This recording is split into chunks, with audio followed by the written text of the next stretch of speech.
Welcome, guys.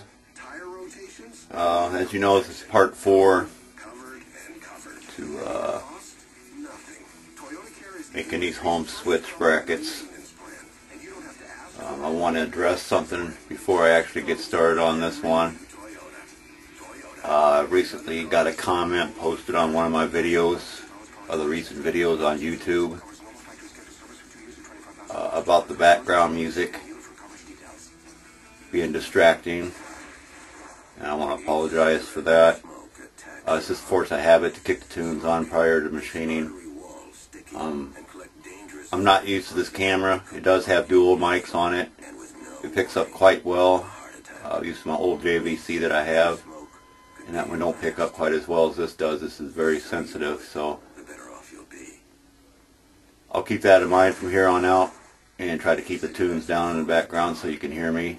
Another thing I want to address too is I didn't realize that because I actually don't even watch the whole video once I get it done. But this camcorder, it has a MOD extension.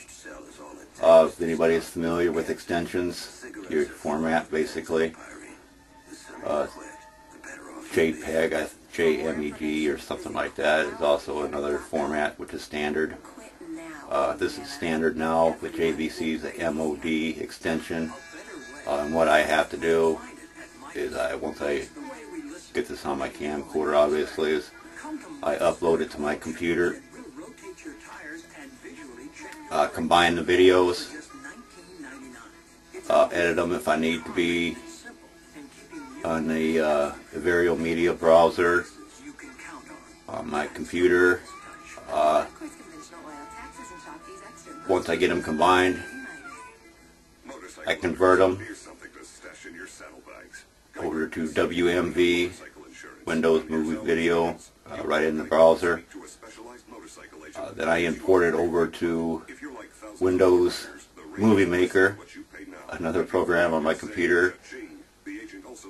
And then I just put the logo in at the first of the video, saying quarter scale Pro Street Beretta. I can put anything in I want. And then I save it to my computer and it's compressed, so when I upload it to YouTube, it's super fast. If you just leave it uncompressed, it takes forever to upload to YouTube. Those of you that's done it, I'm sure you know. Those of you that don't, that's all you need to do is compress your video prior to uploading it. Save it compressed on your video files or wherever is convenient for you on your computer. And I can upload the last couple videos were 12, 14, 15 minutes, somewhere around in there, because I can upload now over 15-minute videos. I think I uploaded it in 4 minutes, and now it processes it at the same time too, so you don't have to wait for that as well. But I just kind of wanted to go over that a little bit. I don't want to go into too much detail here and get you guys all bored. After all, this is about machining, it's not about electronics, right? One more thing I wanted to address is I recently received an email. I get them all the time. Could be a good thing, a bad thing, depends how you want to look at it, I guess, about my machining jobs, what I want to do, go with it, and what have you. But the guy had mentioned that I probably should mention to always turn my spindle off prior to moving my part around the mill or doing anything like that. I guess I just assume one would have enough intelligence to know that, but I guess I will make that clear. Yes, you always want to turn your spindle off when you're moving your parts. Tighten your clamps, even if your ram is up, not touching the part. You don't want to just turn your speed dial down to where it turns off, because the actual switch is actually still hot, running up to the motor. Say for an example, if you were reaching in to do something, you'd only turn that switch down, but the E-stop was still engaged.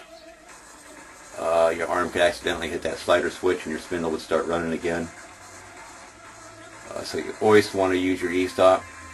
That's what it's there for. It's not just a simple switch you turn on off. You have to push a lever down to get it to open up. When you shut it, it engages with that lever. and we'll shut it off, and we'll stay off until you disengage that lever again. This applies to tightening up your clamps. Anything you're doing, this is common sense. This video might be a little longer because I do want to make that clear. Like they say, 99% of all accidents is human error. I've seen many people get hurt in the past on different things. And all I can really say is just use your head before you do anything. Think things out well in advance. Don't reach for anything that is close to the spindle when it's turning. Don't reach for anything that's close to the top where your bolt comes up to, either your pulley. I'll go over that in other videos. I'm going to try to stick to staying on track here, what's going on. As you can see here, this is the, I forgot which access it is now, but I got it set up to drill these holes. I do have this one done. I hope you can see it here. I got the 4 holes drilled. I got this countersunk. It's all tapped. This one is actually ready to be mounted. And if you can remember, and if not, go back and look at my first video whenever I was milling out these plates at the very beginning. I had mentioned that I would rather go a little under than a little over. This is what I was referring to. When I machined these brackets, I did it with a 3/8 end mill. And when I machined the home switch enclosure, I did it with a 3/8 end mill. This one I did with a 3/16. It's a different radius, and if you look close you can see the difference in the radius in this corner where you make your turn at, your sweep. That's what I was referring to, of going a little under and a little bit over. If you can see here, it is just a little bit a difference there. So I'm a little bit under, which is fine because it's not going to come in, it's not going to get in the way of making contact with the switch then.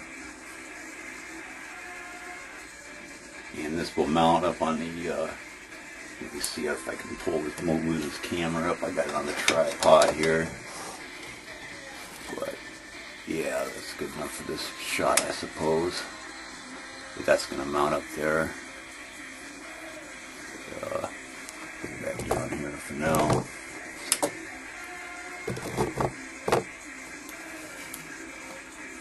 Sorry about the rattle there. I can imagine that probably about shocked the crap out of you being loud, I'm sure. Like I said, that thing is extremely sensitive. But when I get this all done and I get the complete process done on this, and then I'll start putting these up on the mill and getting these mounted in the proper locations where they're going to go on the adjustments of everything on it and stuff. So you'll see how I'm doing all this. Like I've mentioned before, and I probably will a few times yet again. I'm prone to doing that, if you hadn't already noticed. Pretty much putting these videos together for people that's new at machining, not guys that's got all kinds of experience. They probably look at it first and say, oh hell, I already know all that crap, and turn it right off. So be it. I just wanted to make people aware of that. No, this is pretty much just done for rookies, how I'm doing, just manually. CNC is another whole different ball game. I know quite a bit about that as well, and I'll be going over that in the near future. But right now we're going to drill out these 4 holes, and I'm only going to drill 1, so this ain't too boring. It's already running the 9 minutes 6 seconds on this video.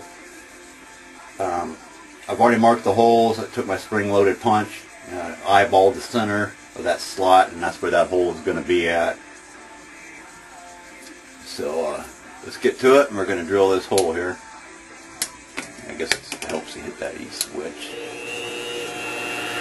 You'll see that it is kind of a pain in the ass doing this with the Z-axis. Remember me telling you that. Everything's blowing off, the machine's all lubed up, we're good to go. Here we go.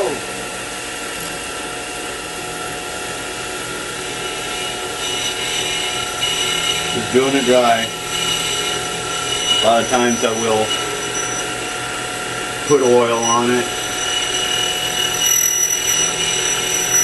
This is only 1/4 inch deep, so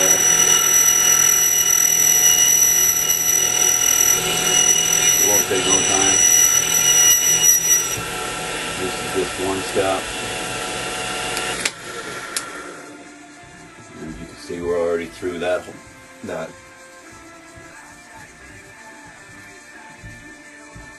And what I'll do,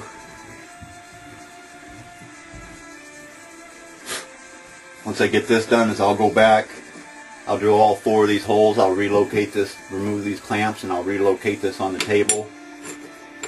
And I mount this, my actual home switch housing, right on the marks below them holes, and I'll clamp this down with a single clamp. Don't take much to hold it, there's no need to go in with 2 clamps. And I'll clamp this down, and I'll drill them holes out. I'll set my stop on the Z-axis so it goes only a certain distance. I'm going just a little over 1/4 inch deep in this material here. It almost lines up with these holes. I could have almost cheated and used these cover holes to actually attach it to the bracket if I wanted to, but then if I would remove the cover, the whole home switch would come off the mounting bracket, and I didn't want that. So of course I'll make it a little more complicating, and it's going to go from on the back side. So it makes a cleaner job in the long run, and I'll save a lot of time. But when I go to do that, and then once I get these 4 holes all drilled out, I'll put this back up on the mill and bore this hole back out with a different size drill bit, 1 step up drill bit. I'm not sure right offhand what size it is. I'll make note of that and make sure I tell you that in my next video. Oh, excuse me. And then once I get that drilled out, I'll change out the drill chuck collet and put it into 3/16 and countersink this hole. And I set the stop on the Z-axis for that as well, just enough depth to recess the head of the screw so it don't hit the back side of the axis where this is going to mount to. It'll set flush. I go a little bit deeper even so I know it'll stay flush. But I'll put that together in the next video.